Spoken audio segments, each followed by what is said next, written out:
हम लोग बात कर रहे थे अपीलेट जुरिडिक्शन पे।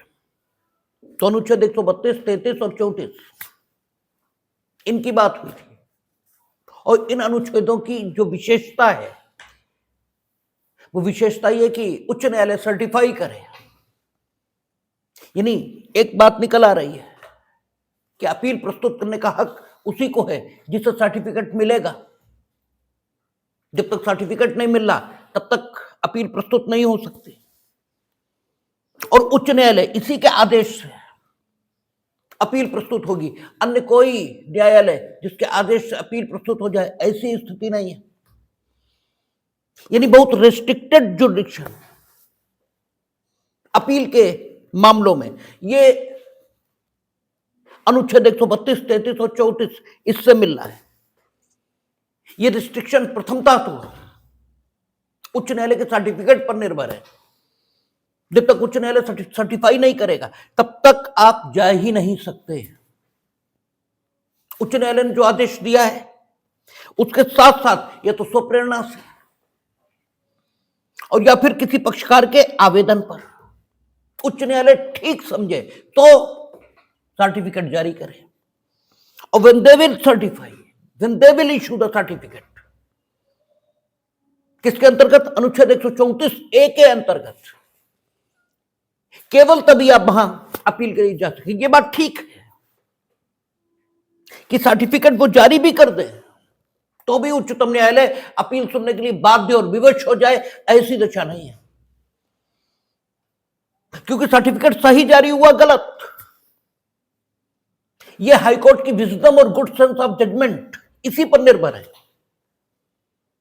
अगर सही जारी हुआ तो सुनेंगे,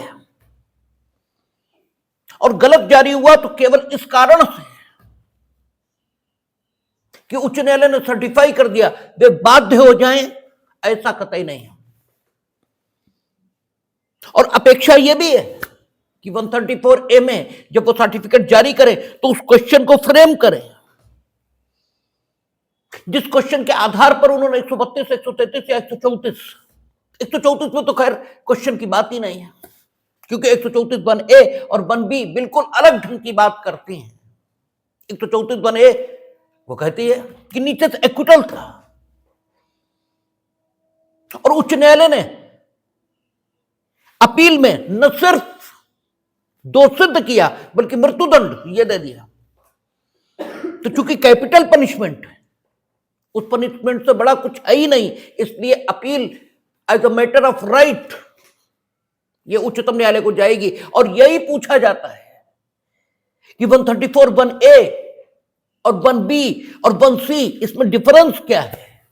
तो 134 1A 1B इसमें as a matter of right appeal प्रस्तुत हो जाएगी सुप्रीम कोर्ट में, जबकि आर्टिकल 134 1C इसके अंतर्गत फिर सर्टिफिकेट ये चाहिए, और सर्टिफिकेट किसी विशेष बिंदु तक सीमित नहीं है। वहां का उच्च न्यायालय की राय में उस मामले में कुछ ऐसा है जिसे उच्चतम न्यायालय द्वारा निर्णित किया जाना जरूरी है तो सर्टिफिकेट दे सकेंगे।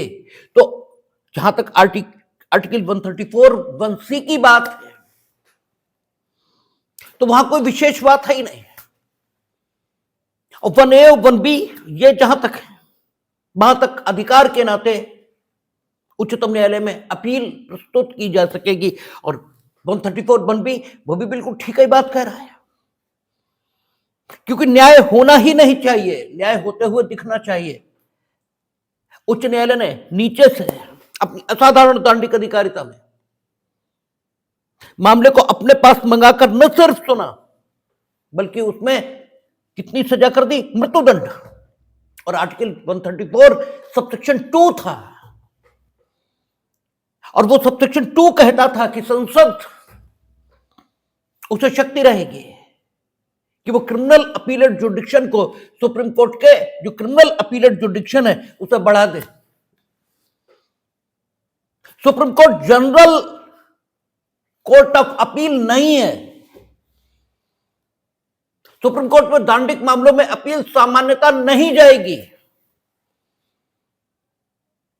अपील स्टैट्यूटरी राइट है, अपील विधिक अधिकार है। कानून आपको जहां अपील देता है और जिस न्यायालय के समक्ष देता है और संख्या में जितनी देता है उतनी ही मिलेंगी।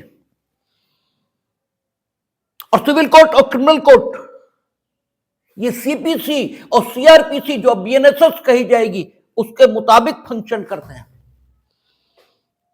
सीपीसी 2 अपीलें प्रोवाइड करती है, पहली जिला न्यायालय में और दूसरी उच्च न्यायालय में। और जो वो पहली अपील देती है वो विधि और तथ्य दोनों प्रश्नों पर, उसमें कोई रिस्ट्रिक्शन नहीं है, क्योंकि 96 सबसेक्शन 1 जब हम लोग पढ़ेंगे सीपीसी में, वहां क्या कहेगा, प्रत्येक डिग्री अपील योग्य है। 96(1) है या 3 है, हमें याद नहीं। 96 सबसेक्शन 3 तो शायद एक पक्षीय डिग्री की अपील के बारे में है, जो भी है। लेकिन सेक्शन 96 वहां जब पढ़ा जाएगा तो वो कहेगा प्रत्येक डिग्री अपील योग्य है। और प्रत्येक डिग्री का मतलब प्रत्येक डिग्री अपील योग्य है, सहमति की डिग्री छोड़कर। सहमति की डिग्री की अपील नहीं, बाकी प्रत्येक डिग्री अपील योग्य है। और जहां तक 96 के बाद सेक्शन 100 देखेंगे तो वो कहेगा कि सेकंड अपील उच्च न्यायालय के समक्ष होगी, और वहां वैल्यूएशन संबंधी जो सूट का वैल्यूएशन है उससे संबंधित प्रतिबंध रहेंगे कि सूट जिस विषय वस्तु के संबंध में लाया गया है, यदि उसका मूल्यांकन इतने रुपए है, शायद 25,000 है, जहां तक हमें याद पड़ रहा है, कंफर्म हम नहीं कह रहे, कि सूट जिस विषय वस्तु के संबंध में लाया गया है उसका मूल्यांकन अगर इतने रुपए है तो सेकंड अपील होगी, किंतु सिर्फ विधि के प्रश्न पर। और कहां होगी? उच्च न्यायालय। बस बात खत्म हो गई। तीसरी अपील ही नहीं है। इसलिए सुप्रीम कोर्ट में सिविल मामलों में जनरली अपील नहीं जाएगी। अपील न्यायालय नहीं है सुप्रीम कोर्ट, सामान्यतः। ऐसे सीआरपीसी है, वहां सिर्फ एक अपील मिलेगी। यहां 2 तब भी हैं। क्रिमिनल मामलों में सिर्फ एक अपील, एक ही मिलेगी। उसके बाद आप चाहो तो रिवीजन यानी पुनरीक्षण ये कर लो। और पुनरीक्षण हमने बताया था उतनी एफिक्यूअस रेमेडी नहीं है जितनी अपील एफिक्यूअस रेमेडी है।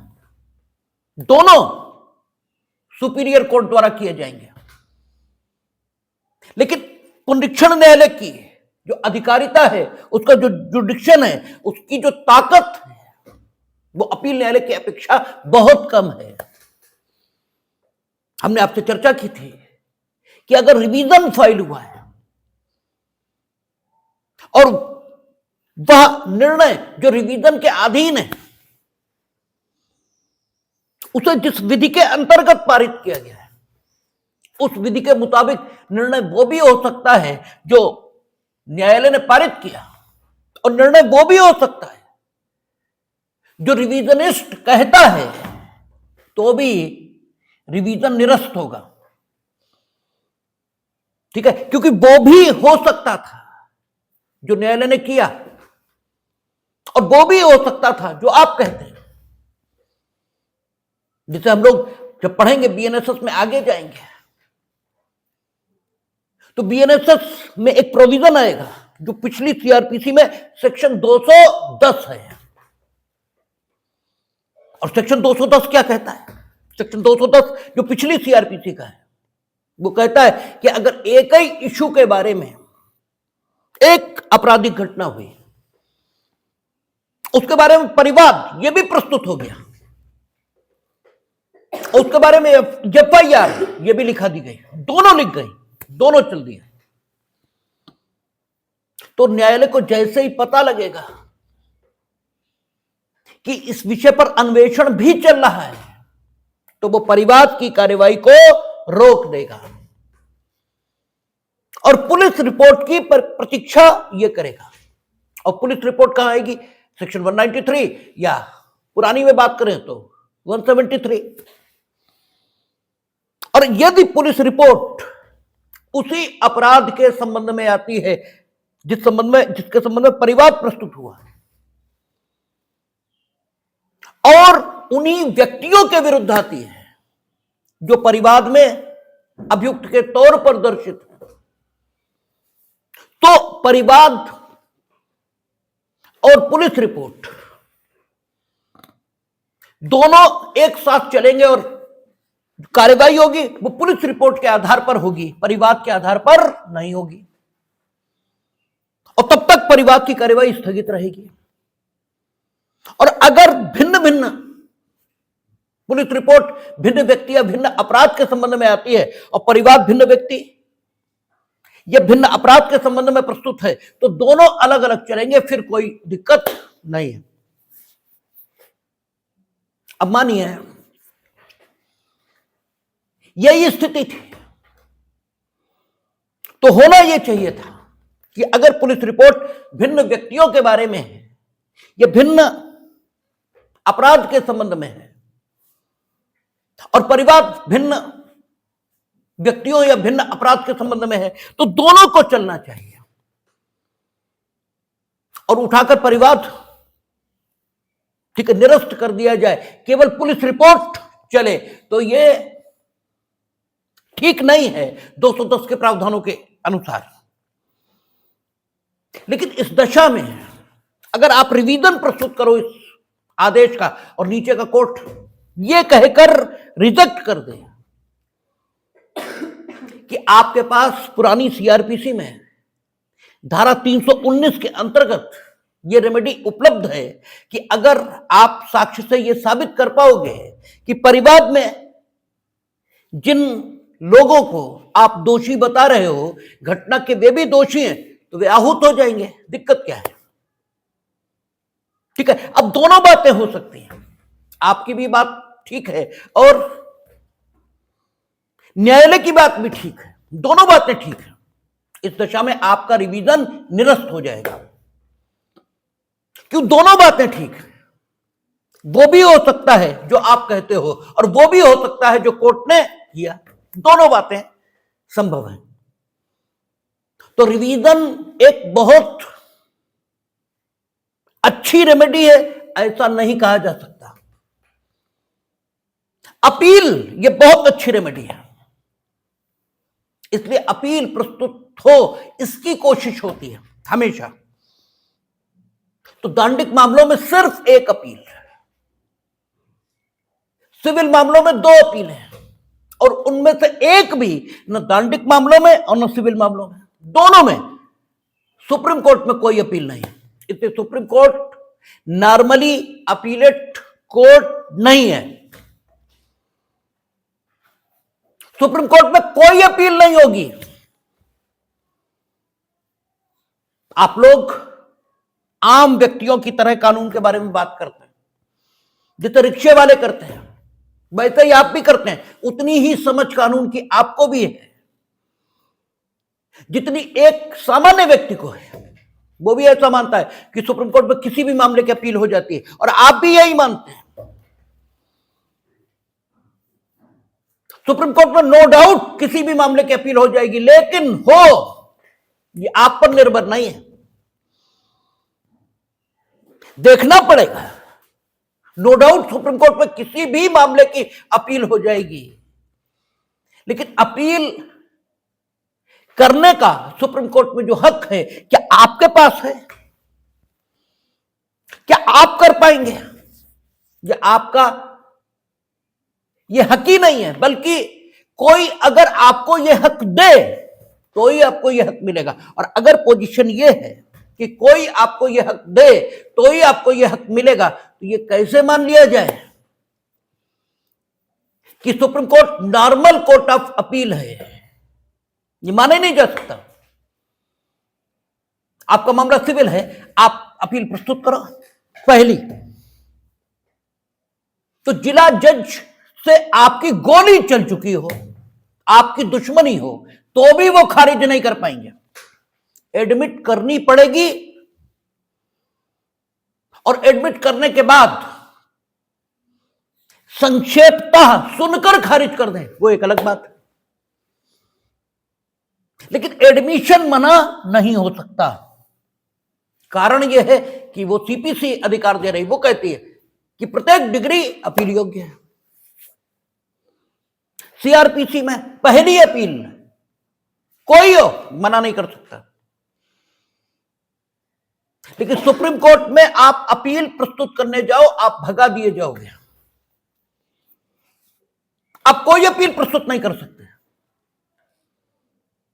वहां अगर आपको ऐसे मामले में अपील करनी जिसमें संविधान के निर्वचन का प्रश्न यह अंतर्निहित, तो आपको अनुच्छेद 132 इसी का सहारा लेना है।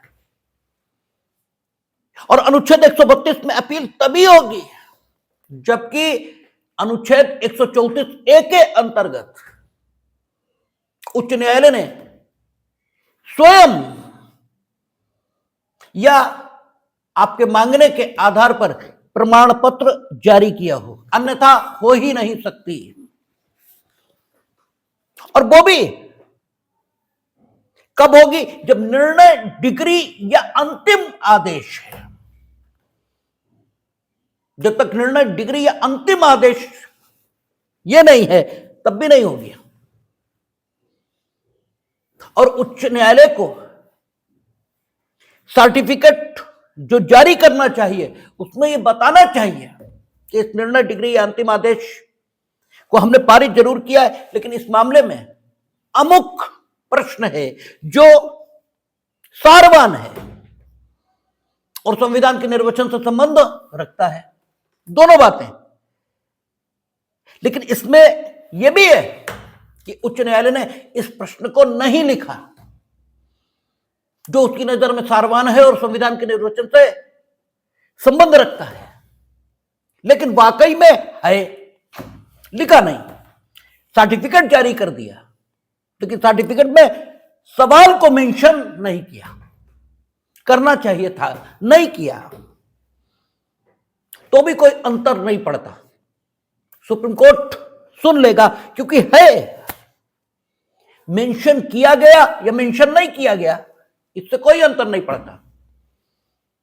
लेकिन मेंशन किया और इनफैक्ट उसमें नहीं है तो अंतर पड़ता है। और सर्टिफिकेट सिर्फ आपने जारी कर दिया, उस पर मेंशन कर दिया, इससे कुछ नहीं होता। और अभी भी यह अपील निरस्त कर दी जाएगी, आप नहीं फाइल कर सकते। जबकि अगर जो आपका जनरल अपील होती तो सुप्रीम कोर्ट मना ही नहीं कर पाता, क्योंकि सुप्रीम कोर्ट सुप्रीम होगा, लेकिन कानून के सामने कोई सुप्रीम नहीं है, कोई सुप्रीम नहीं। अगर कानून कहता है कि होगी तो फिर होगी, उसका कोई मतलब नहीं है कि वो ना हो, वो तो होनी ही है। आप लोग सुप्रीम कोर्ट ऐसे बात करते हैं मानो सुप्रीम कोर्ट जो चाहे सो कर दे, और आप लोग कहते भी यही हैं कि सुप्रीम कोर्ट तो जो चाहे सो कर दे।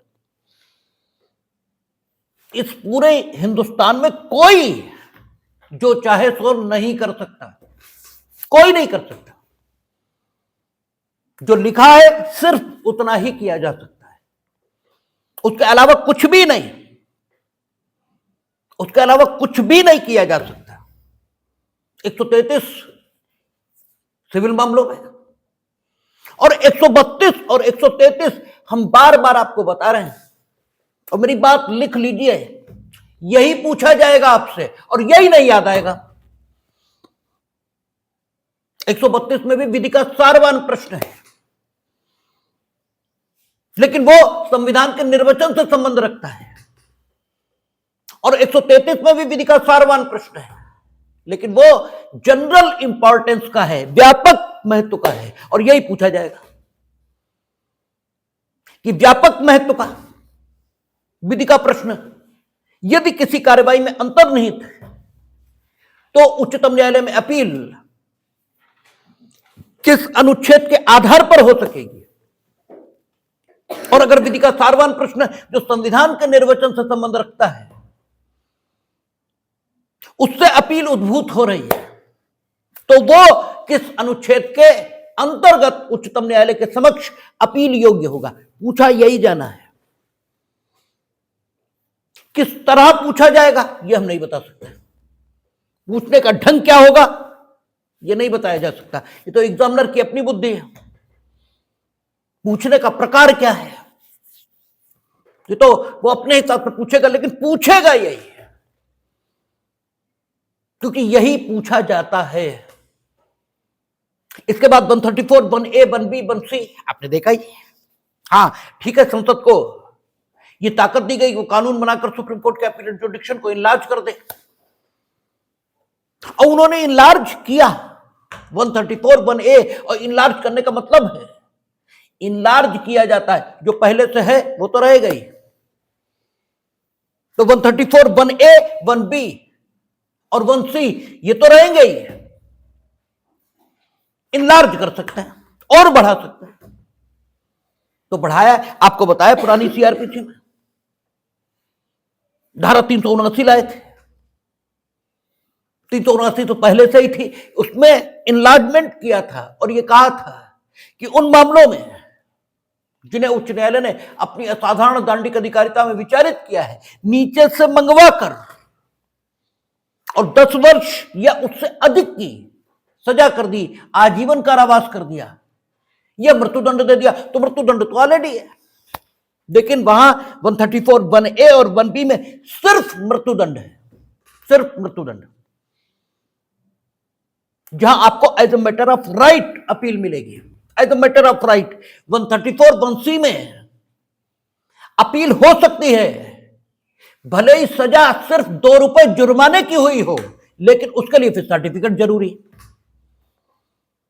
ठीक है ना, उसके लिए तो सर्टिफिकेट जरूरी, वो मैटर ऑफ राइट तो अपील नहीं जा पाएगी। 134, 1A, 1B यहां मैटर ऑफ राइट है, ये अपील मैटर ऑफ राइट के तौर पर जाएगी। लेकिन 134, 1C नो डाउट बहुत बड़ा एक डिस्क्रिशनरी फील्ड ये असाइन करती है कि इवन 2 रुपए जुर्माना हुआ हो तो भी सुप्रीम कोर्ट अपील पहुंच जाएगी, लेकिन तब उच्च न्यायालय का सर्टिफिकेट चाहिए, as a matter of right नहीं जाएगी। तो इसलिए फर्क आ गया। लेकिन जब इनलार्जमेंट हुआ तो उन्होंने कहा 10 साल सजा या इससे ज्यादा सजा हुई है या आजीवन कारावास, तो भी as a matter of right जाएगी अपील, अगर उच्च न्यायालय ने उस मामले को विचारित करने हेतु अपनी असाधारण दांडिक अधिकारिता में स्वयं अपने पास मंगाया और ऐसा कर दिया, तो इनलार्जमेंट हुआ है। अब आपको as a matter of right appeal मिलेगी, किसी के डिस्क्रिशन पर बेस्ड नहीं है मामला। तो आप सुप्रीम कोर्ट के समक्ष अपील देख रहे हैं, नो डाउट सिविल मामलों में जाएगी, दांडिक मामलों में जाएगी, और कॉन्स्टिट्यूशनल इंटरप्रिटेशन से जुड़े तो सभी मामलों में जाएगी। वहां कहता है सिविल, आपराधिक या अन्य कार्यवाही। अन्य कार्यवाही में हमने आपसे कहा था कि कंटेम्प्ट की कार्यवाहियां हैं, there are so many proceedings which are running before the courts और before the tribunals and they can not be categorized as a civil proceedings, criminal proceedings, तो उन्हें अदर प्रोसीडिंग ही कहा जाएगा। यदि उनमें कोई संविधान के निर्वचन का सवाल उठता है तो भी वहां तक पहुंच जाएगा, लेकिन उच्च न्यायालय का सर्टिफिकेट चाहिए, और सर्टिफिकेट 134, 1A में जारी होता है। आप देखेंगे तो 134, 1A के जो शब्द हैं वो क्या कहते हैं, प्रत्येक उच्च न्यायालय जो अनुच्छेद 132 के खंड 1 या अनुच्छेद 133 के खंड 1 या अनुच्छेद 134 के खंड 1 में निर्दिष्ट निर्णय, डिग्री, अंतिम आदेश या दंडादेश पारित करता है या देता है, इस प्रकार पारित किए जाने या दिए जाने के पश्चात यथाशक्य शीघ्र इस प्रश्न का अवधारण कि उस मामले के संबंध में यथास्थिति अनुच्छेद 132 के खंड 1 या अनुच्छेद 133 के खंड 1 या अनुच्छेद 134 के खंड 1 के उपखंड ग में निर्दिष्ट प्रकृति का प्रमाण पत्र दिया जाए या नहीं। यदि वह ऐसा करना ठीक समझता है तो सुप्रेरणा से कर सकेगा, यानी जैसे ही डिस्पोज ऑफ करेंगे तब इस प्रश्न पर विचार करेंगे, डिस्पोजल से पहले नहीं। जब तक डिस्पोजल नहीं होगा तब तक वो इस प्रश्न पर विचार ही नहीं करेंगे, तब तक तो वही कर रहे हैं, क्योंकि निर्णय डिग्री या अंतिम आदेश ये होना चाहिए। और अंतिम आदेश नो डाउट ऐसा भी आदेश उन्होंने माना है जो यद्यपि सीमित समय के लिए है, मामले को कंप्लीटली डिस्पोज ऑफ भी नहीं कर रहा, लेकिन पक्षकारों के अधिकारों का निश्चायक अवधारण कर रहा है। आपको उदाहरण दिया था कि स्टेट गवर्नमेंट ने लीज पट्टा निरस्त कर दिया और पट्टे के विरुद्ध अगर आप अनुतोष प्राप्त करना चाहते हो तो यह संपत्ति संबंधी कार्यवाही है, क्योंकि पट्टा संपत्ति है, लाइसेंस संपत्ति नहीं है। आप सही अंतर कराते हैं कि पट्टा और अनुज्ञप्ति, इसमें फर्क क्या है? तो पट्टा संपत्ति है और अनुज्ञप्ति यानी लाइसेंस संपत्ति नहीं है। पट्टा कहां होता है? आपका TPA, transfer of property act, धारा 106, 105 में पट्टे को परिभाषित किया है, ठीक है। और 106 पट्टा कैसे किया जाएगा वो प्रक्रिया बताती है। और लाइसेंस कहां जारी होगा? भारतीय सुखाधिकार अधिनियम, उसका सेक्शन 52, वहां लाइसेंस जारी होता है।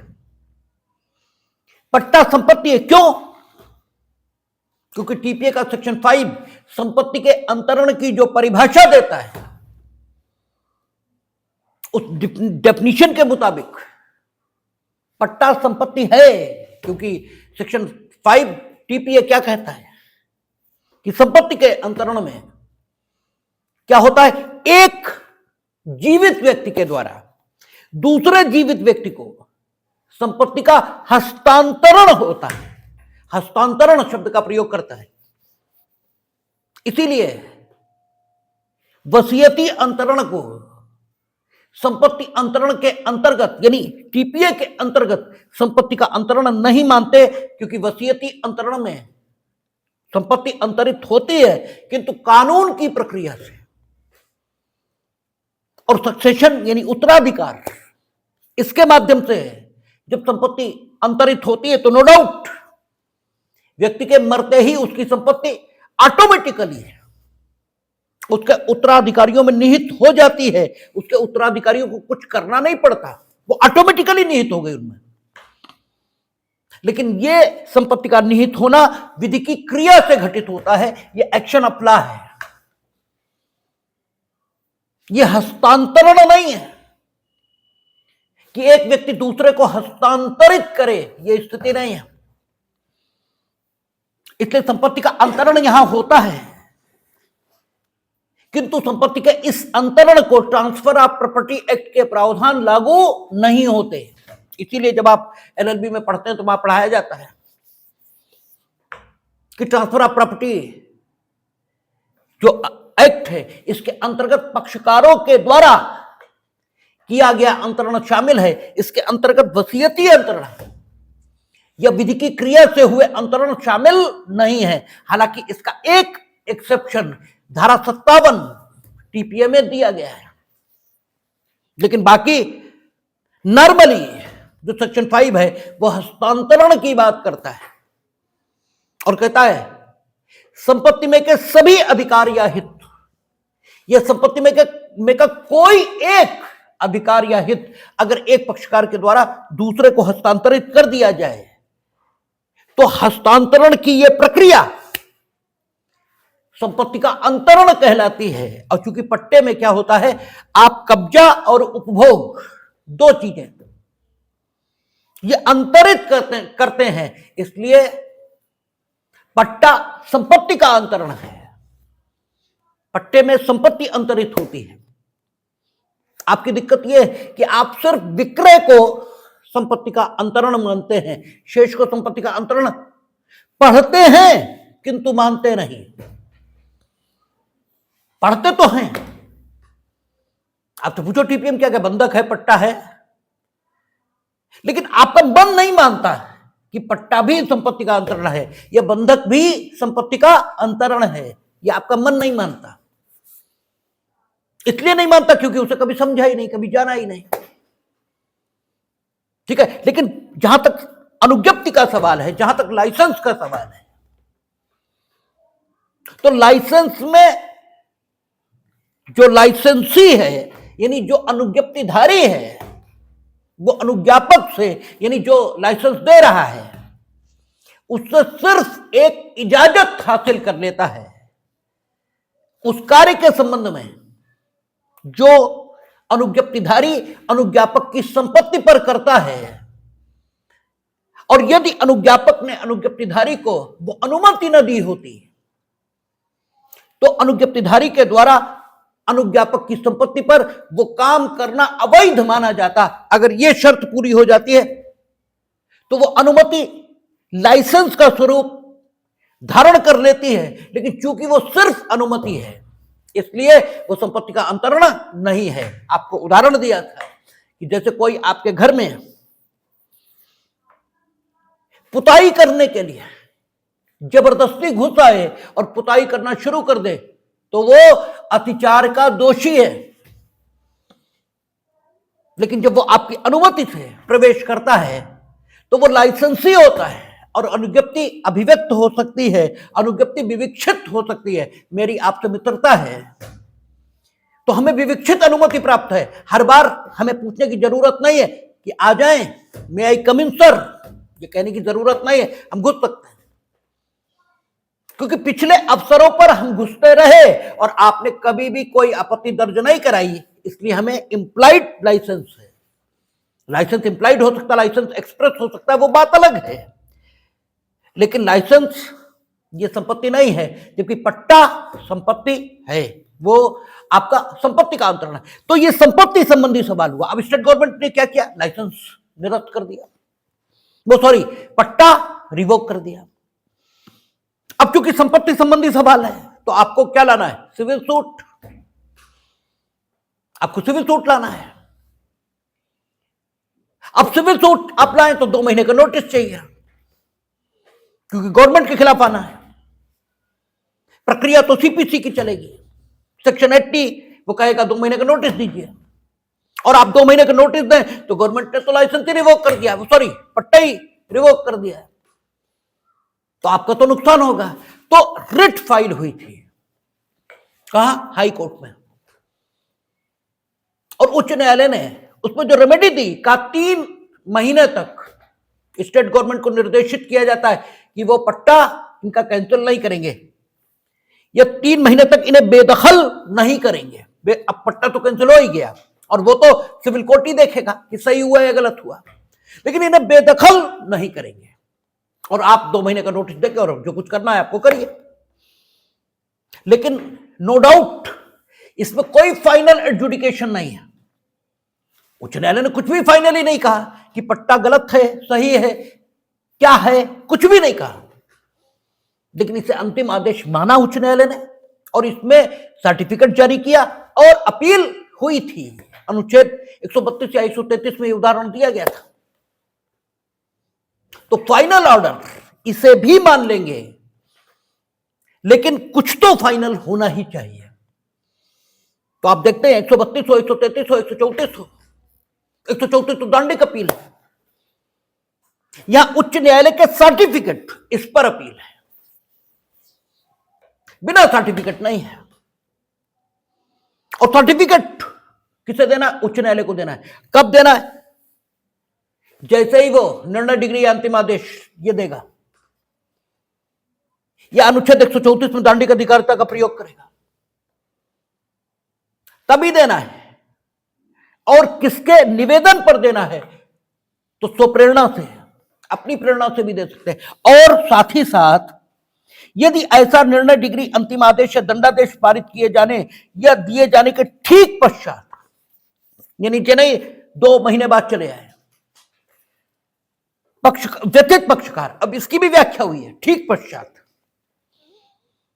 अगर ऐसी परिस्थितियां जो पक्षकारों के द्वारा टाली नहीं जा सकती थी, जिनका टाला जाना स्वयं पक्षकारों के अपने अधिकार और शक्ति इसमें नहीं था। हम बीमार हो गए तो मेरे अपने अधिकार और शक्ति में थोड़ा ये बीमार होना।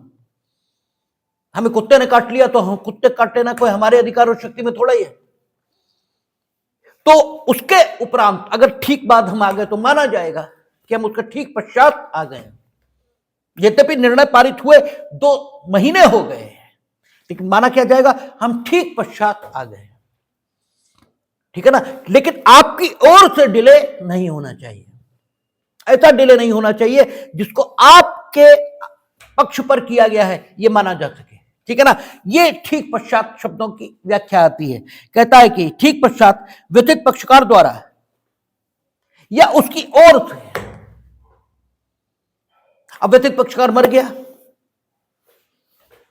ठीक है, व्यथित पक्षकार मर गया तो उसकी ओर से आवेदन किया जाता है। कैसा?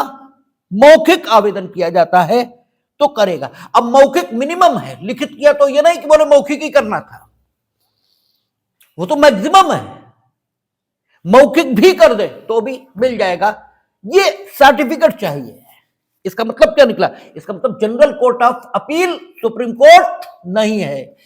पहली चीज, उच्च न्यायालय का निर्णय डिग्री या अंतिम आदेश होना चाहिए। और उच्च न्यायालय तक निर्णय डिग्री या अंतिम आदेश नॉर्मली तो नॉर्मल प्रक्रिया से ही पहुंचेगा। मसला पहले लोअर कोर्ट डिसाइड करेगा और फिर कहीं उच्च न्यायालय जाएगा। ठीक है ना। नॉर्मली तो यही होगा। एक आध मामलों में हो सकता है कि असाधारण दांडिक अधिकार था या असाधारण सिविल अधिकारी था, इसमें वो स्वयं सुन लें। तो उच्च न्यायालय इसका निर्णय डिग्री या अंतिम आदेश होना चाहिए और सर्टिफिकेट होना चाहिए। और सर्टिफिकेट दे देने के बाद भी अगर सर्टिफिकेट गलत दिया गया तो बिल्कुल नहीं होगी। यानी कहने का मतलब यह कि सर्टिफिकेट भी हो और सही हो, यह भी जरूरी, तभी हो पाएगा, अन्यथा हो ही नहीं पाएगा। ठीक है। यह स्थिति निकल कर आ रही है। तो supreme court general court of appeal नहीं बचा।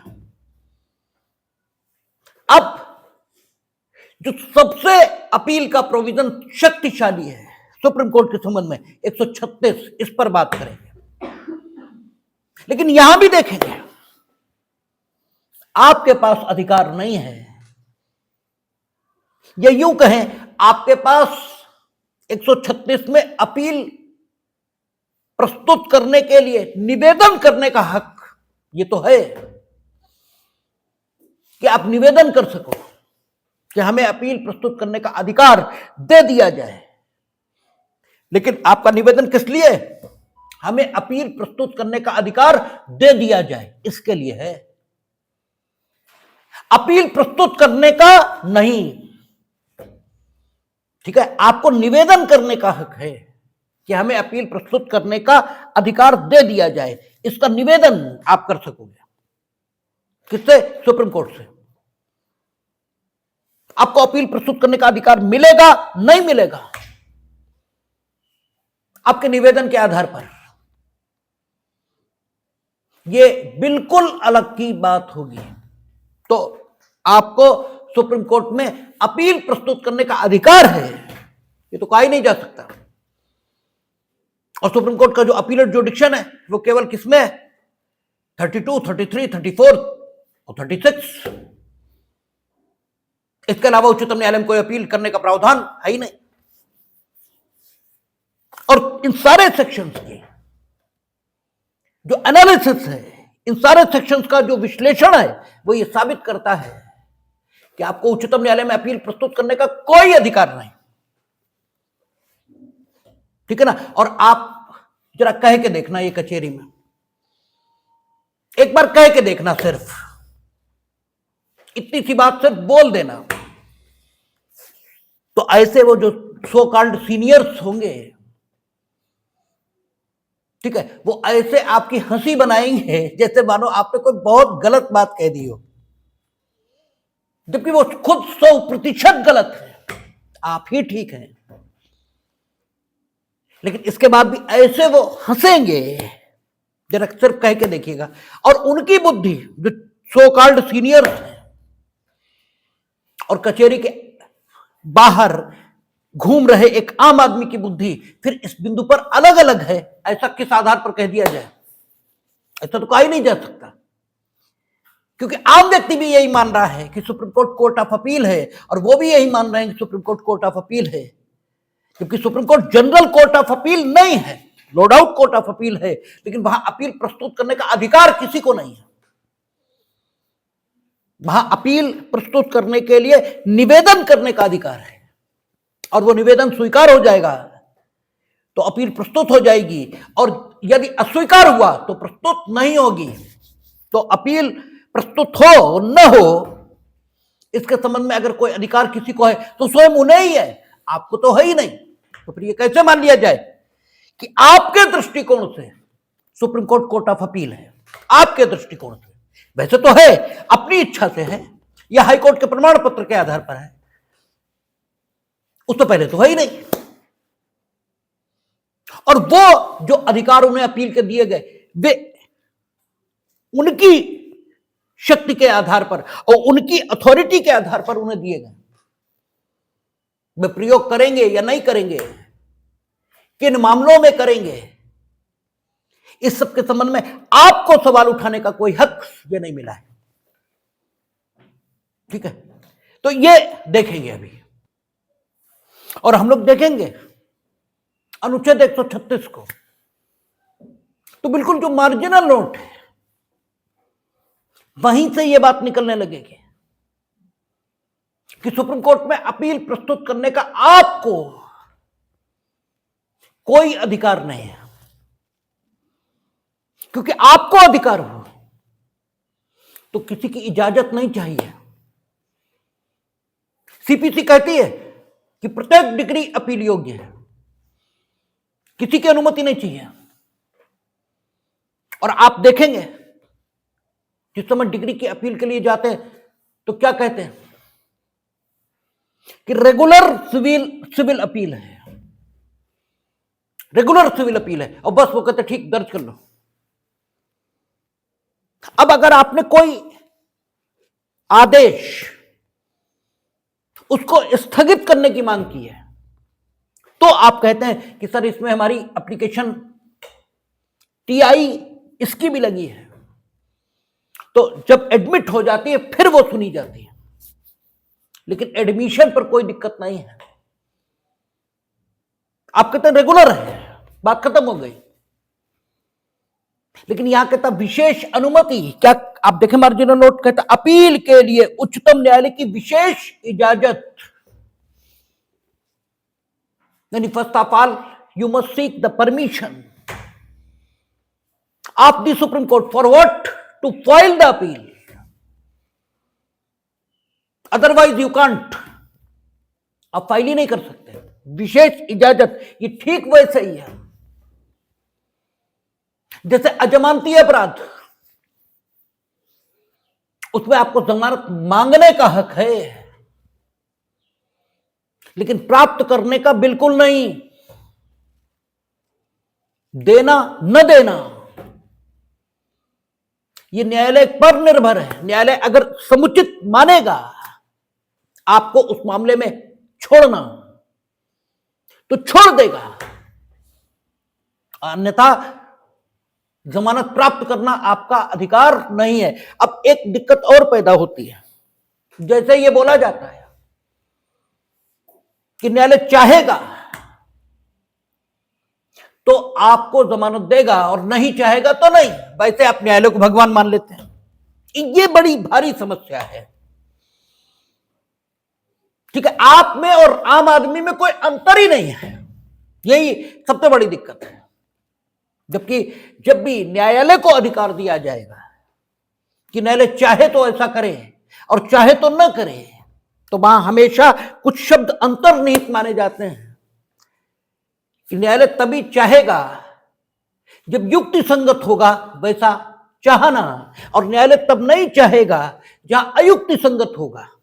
इसका मतलब बात रीजनेबली रहेगी, न्यायालय की इच्छा निरंकुश नहीं हो सकती, ये युक्ति संगत ही होगी। और अगर अयुक्ति संगत है तो वो न्यायालय की इच्छा नहीं है, क्योंकि हर शब्द अपने में कुछ अंतर्निहित करता है। न्यायालय का मतलब ही ये हुआ।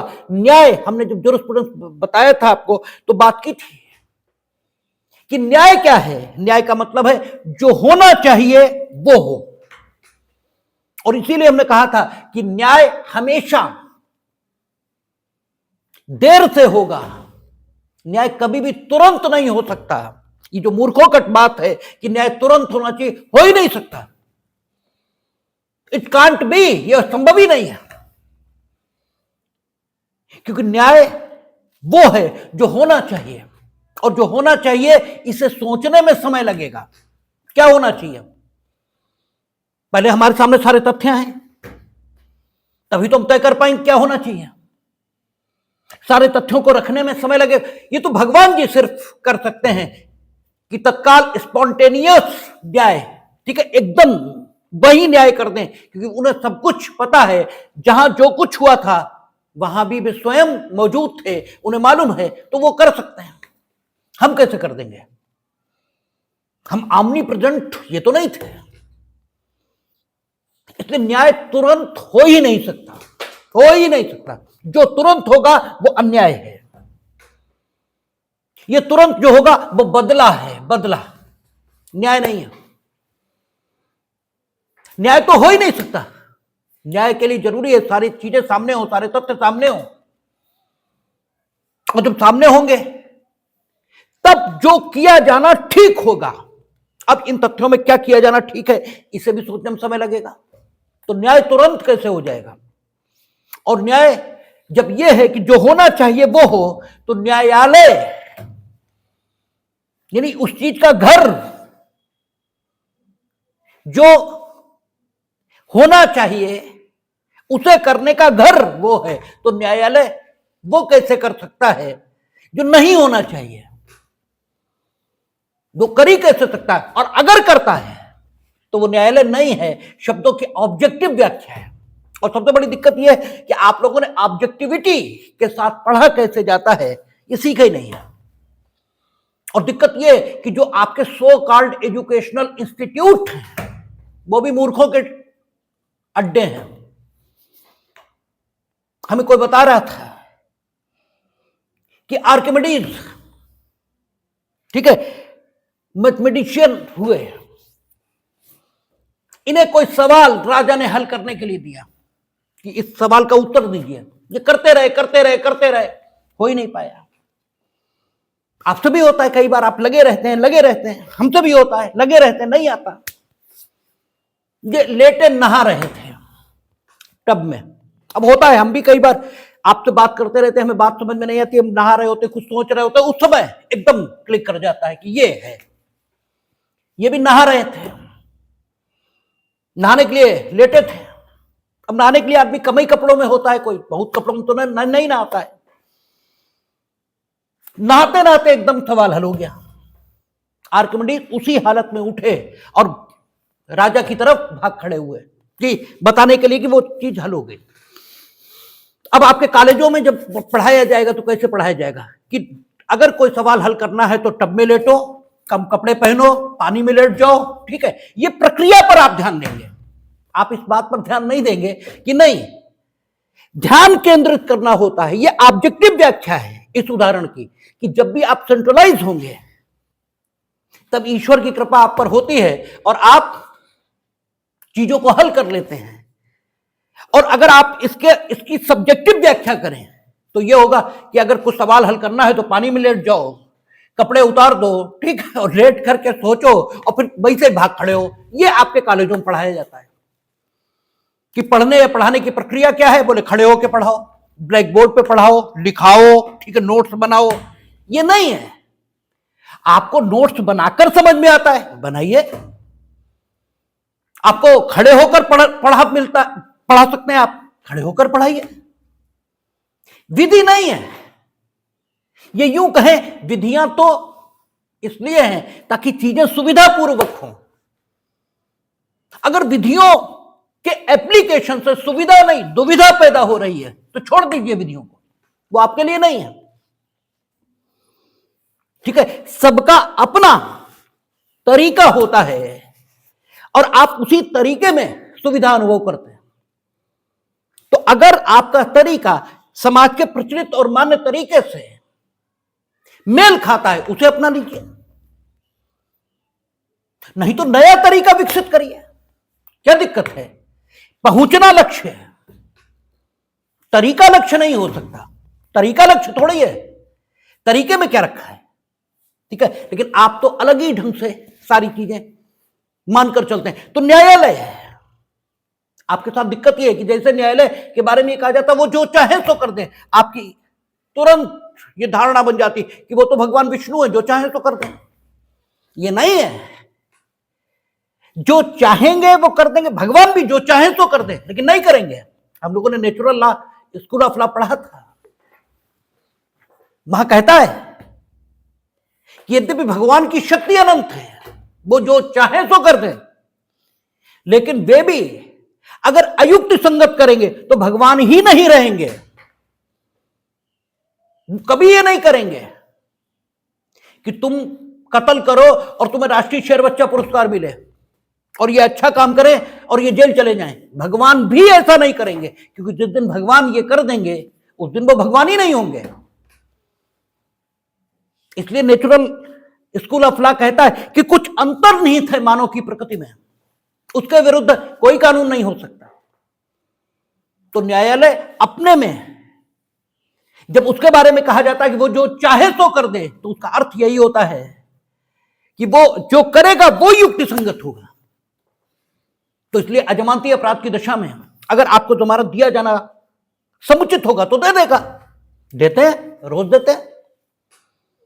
आप बताते हो कि सब ड्यूरिंग इन्वेस्टिगेशन हमारे खिलाफ जो कलेक्ट हुआ उससे प्रथम दृष्टया हम निर्दोष साबित हो रहा है, ये सब कमियां हैं। वो आपकी बात से सेटिस्फाई होते हैं, दे देते हैं, और नहीं सेटिस्फाई होते हैं, खारिज कर देते हैं। लेकिन अधिकार नहीं है। हां, मांगने का अधिकार है। ऐसे यहां है, क्या कहता है आपका अपील के लिए उच्चतम न्यायालय की विशेष इजाजत, विशेष 96 में यह बात नहीं है, सीपीसी में वहां कहता प्रत्येक डिग्री का अपील योग्य होगी। बीएनएसएस में नहीं है, वो कहता कि यह है तो अपील होगी, बात खत्म, कोई मना ही नहीं कर सकता। यहां विशेष इजाजत, और किसके लिए?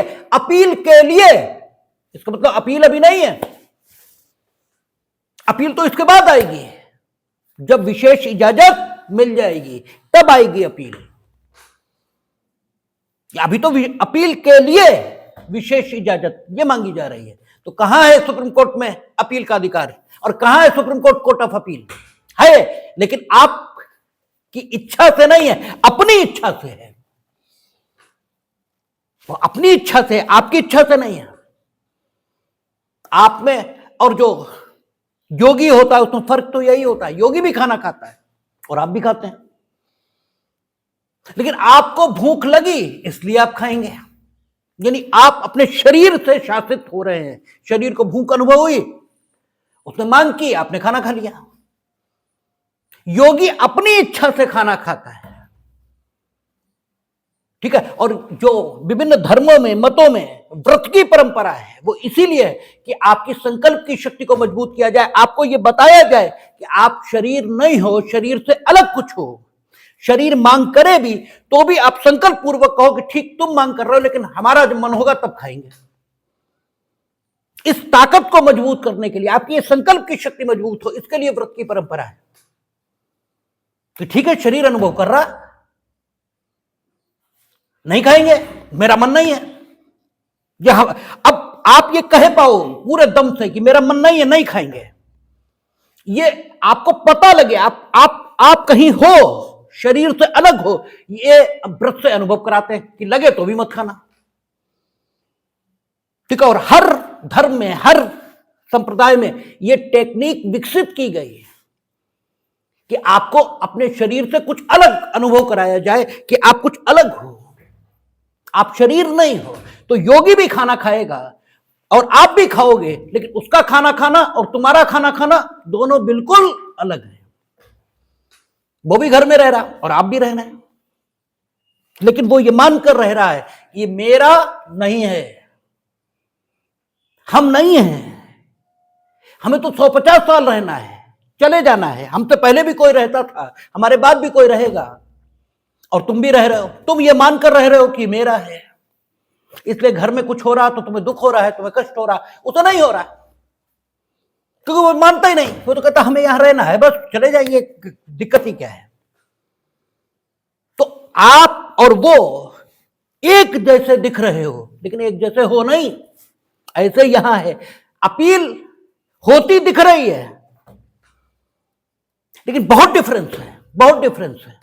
वो अपील कौन सी है? वो अपील आप प्रस्तुत कर रहे हो, सामने वाला सुनेगा, मना ही नहीं कर सकता, और यहां सामने वाले की मर्जी है कि सुनेगा नहीं सुनेगा। यद्यपि सामने वाला इतना कॉन्शियस और बड़ा है कि वो कभी ऐसा नहीं करेगा कि जानबूझकर, गलती से हो जाए तो हो ही जाता है, सबसे होता है, गलती ना हो तो ईश्वर से ही होगा, बाकी आदमी से तो होगी, गलती से हो जाए तो हो जाए, अन्यथा सुने जाने लायक होगा तो जरूर सुनेगा, और नहीं सुनने जाने लायक होगा तो फिर नहीं सुनेगा। तो अपील सुनी जाएगी, आप दिखेगा यही कि अपील सुनी जा रही है, लेकिन इनफैक्ट वो आपकी प्रेरणा पर नहीं सुनी जा रही, वो उनकी प्रेरणा पर सुनी जा रही है। विशेष इजाजत ये चाहिए, ठीक है। तो कहता है अपील के लिए उच्चतम न्यायालय को की विशेष इजाजत।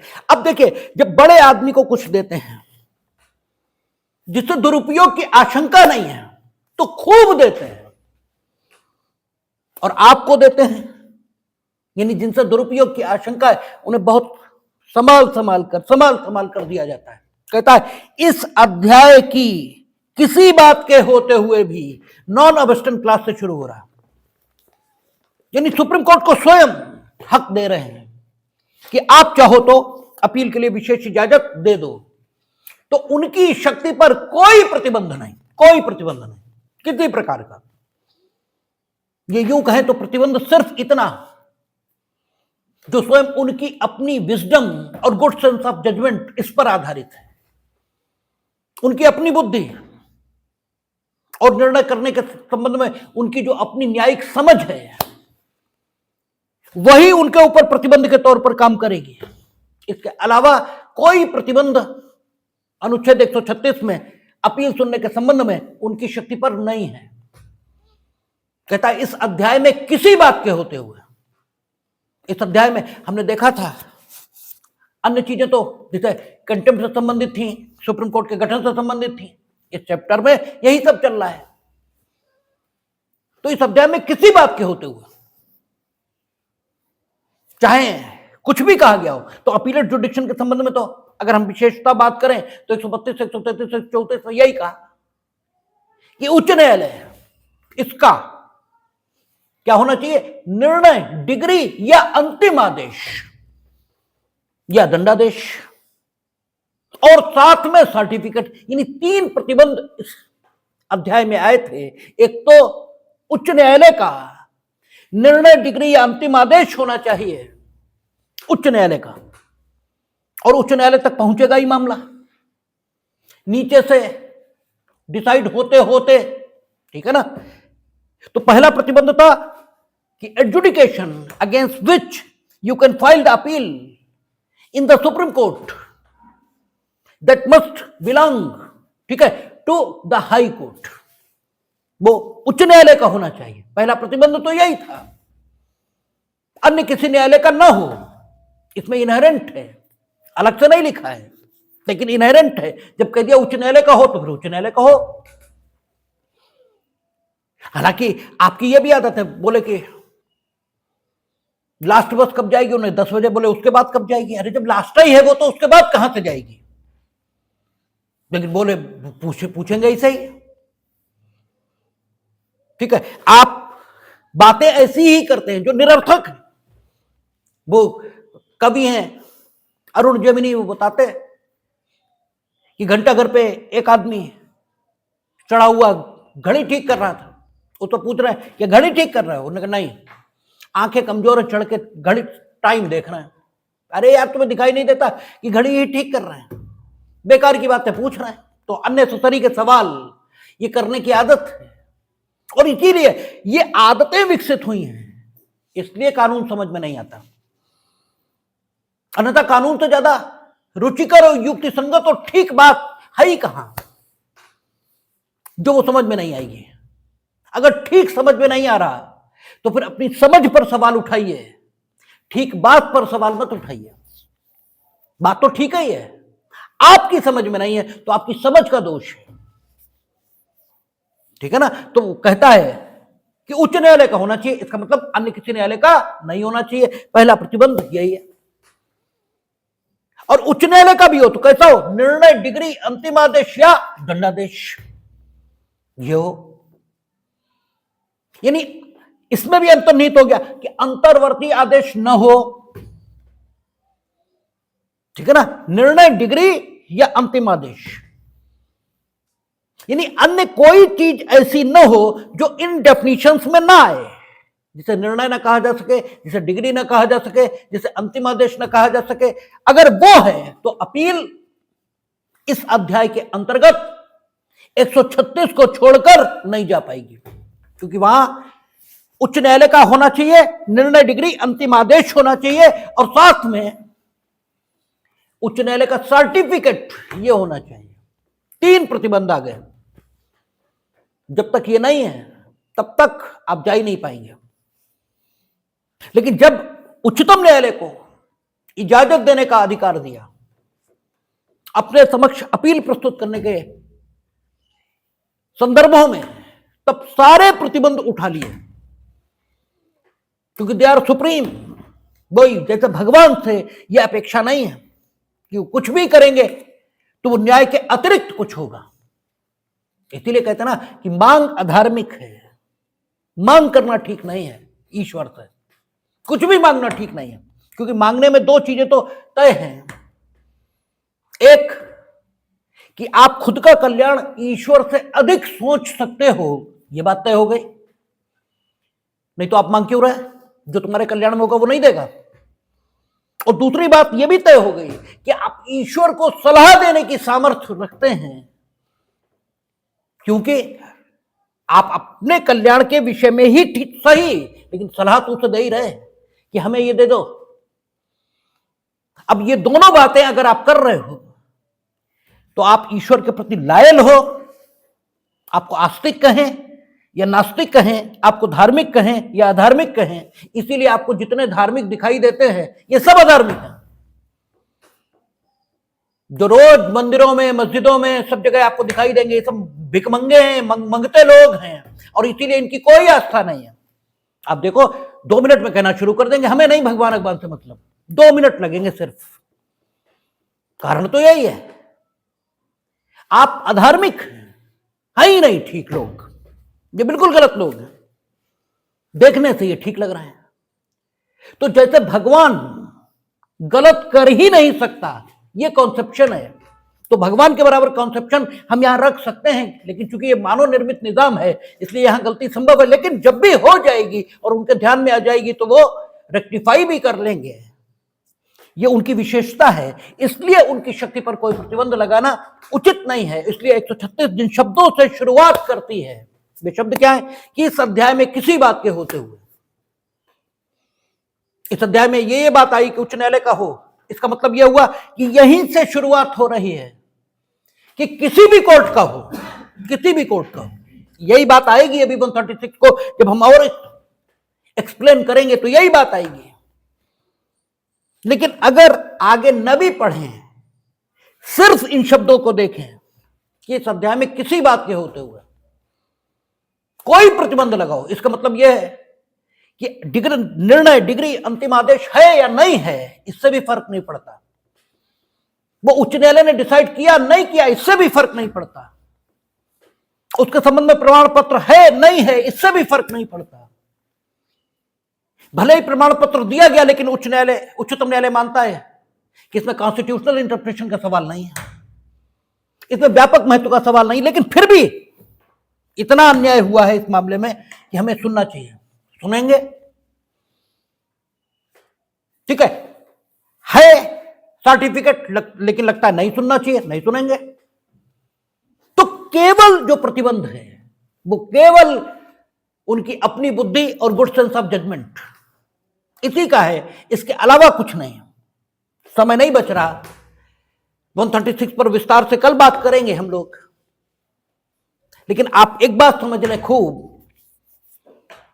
कि supreme court general court of appeal नहीं है, वो इन exceptional circumstances court of appeal है। और आप वहां ऐसे अपील प्रस्तुत नहीं कर सकते जैसे आप सीपीसी या सीआरपीसी द्वारा प्रदत्त अधिकारों के उपयोग में नॉर्मल अपीलेट कोर्ट के समक्ष अपनी अपीलें साधिकार प्रस्तुत कर देते हैं। इस प्रकार वहां अपील प्रस्तुत नहीं हो सकती। अपील प्रस्तुत 3 मामलों में उच्च न्यायालय के आदेश से होगी, और ये 136 इतना ब्रॉड जुडिक्शन है कि ये सुप्रीम कोर्ट को वाकई सुप्रीम कोर्ट बना देता है। 136 अकेली ऐसी धारा है, ऐसा अनुच्छेद है, ये कह लें, जो सुप्रीम कोर्ट को वाकई सुप्रीम कोर्ट बना देगा।